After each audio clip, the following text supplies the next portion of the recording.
Ini sebenarnya detik-detik bagaimana perjalanan Yesus akan disalibkan. Tetapi di Yohanes ini ada beberapa perikop, ya, ada sekitar 8 perikop. Jadi ketika di 8 perikop ini adalah pengajaran Yesus bagaimana dia akan menjanjikan sesuatu hal yang begitu berharga, yang artinya dia pergi ke surga nantinya. Setelah dia mati dan dia pergi ke surga, dia sudah menjanjikan begitu banyak hal untuk kehidupan kita yang kekal. Jadi aku nggak pakai baju warna hitam, tapi setelah nanti ketika Yesus ditangkap dan detik-detiknya bagaimana dia penyaliban, aku akan kembali memakai baju warna hitam, karena di situ aku ingin merasakan bagaimana perjalanan Yesus ketika dia disalibkan untuk menebus dosaku, dosa kita semua. Jadi seperti aku ingin apa dibilangnya ya? Seperti contohnya beginilah, kalau ada orang yang meninggal kan kita biasanya pakai baju itu warna hitam ya. Seperti kita menghargai mereka yang ditinggalkan, atau pada saat kita itu seperti kayak berduka. Jadi aku merasakan duka cita itu ketika Yesus nanti masuk ke dalam kisah itu ya.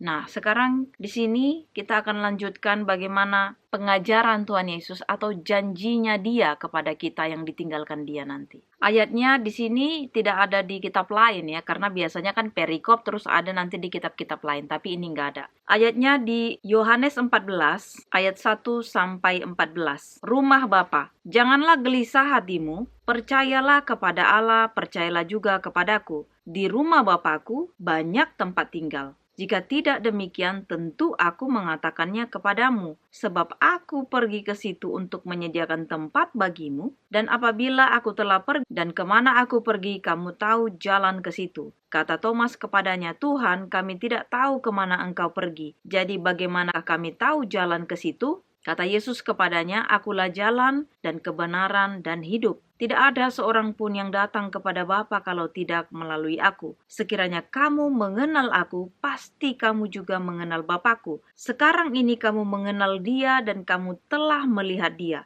Kata Filipus kepadanya, Tuhan, tunjukkanlah Bapa itu kepada kami. Itu sudah cukup bagi kami. Kata Yesus kepadanya, telah sekian lama aku bersama-sama dengan kamu Filipus, namun engkau tidak mengenal aku. Barang siapa telah melihat aku, ia telah melihat Bapa. Bagaimana engkau berkata, tunjukkanlah Bapa itu kepada kami. Tidak percayakah engkau bahwa aku di dalam Bapa dan Bapa di dalam aku? Apa yang aku katakan kepadamu tidak aku katakan dari diriku sendiri, tetapi Bapa yang diam di dalam aku, dialah yang melakukan pekerjaannya. Percayalah kepadaku bahwa aku di dalam Bapa dan Bapa di dalam aku. Atau setidak-tidaknya percayalah karena pekerjaan-pekerjaan itu sendiri. Aku berkata kepadamu, sesungguhnya barang siapa percaya kepadaku, ia akan melakukan juga pekerjaan-pekerjaan yang aku lakukan, bahkan pekerjaan-pekerjaan yang lebih besar daripada itu. Sebab aku pergi kepada Bapa,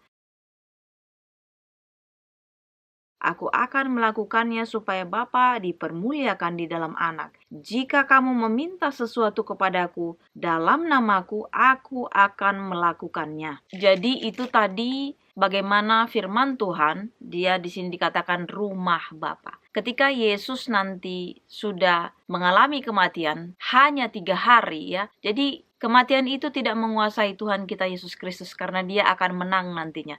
Tetapi ketika dia akan kembali, karena dia memang bukan dari dunia ini, dia itu dari surga dan dia akan kembali ke surga. Dan di sini dikatakan, aku akan baca ulang lagi ya dari atas. Tuhan sudah katakan, janganlah gelisah hatimu. Percayalah kepada Allah, percayalah juga kepadaku. Di rumah Bapakku banyak tempat tinggal. Jika tidak demikian, tentu aku mengatakannya kepadamu, sebab aku pergi ke situ untuk menyediakan tempat bagimu, dan apabila aku telah pergi ke situ telah menyediakan tempat bagimu, aku akan datang kembali dan membawa kamu ke tempatku, supaya di tempat di mana aku berada, kamu pun berada. Jadi, Tuhan Yesus naik ke surga, dia menyediakan tempat yang indah buat kita, supaya di mana dia berada, kita pun murid-muridnya, kita pun pengikutnya, kita pun anaknya, akan bersama-sama dia nanti kelak. Jadi dia nggak ninggalin kita.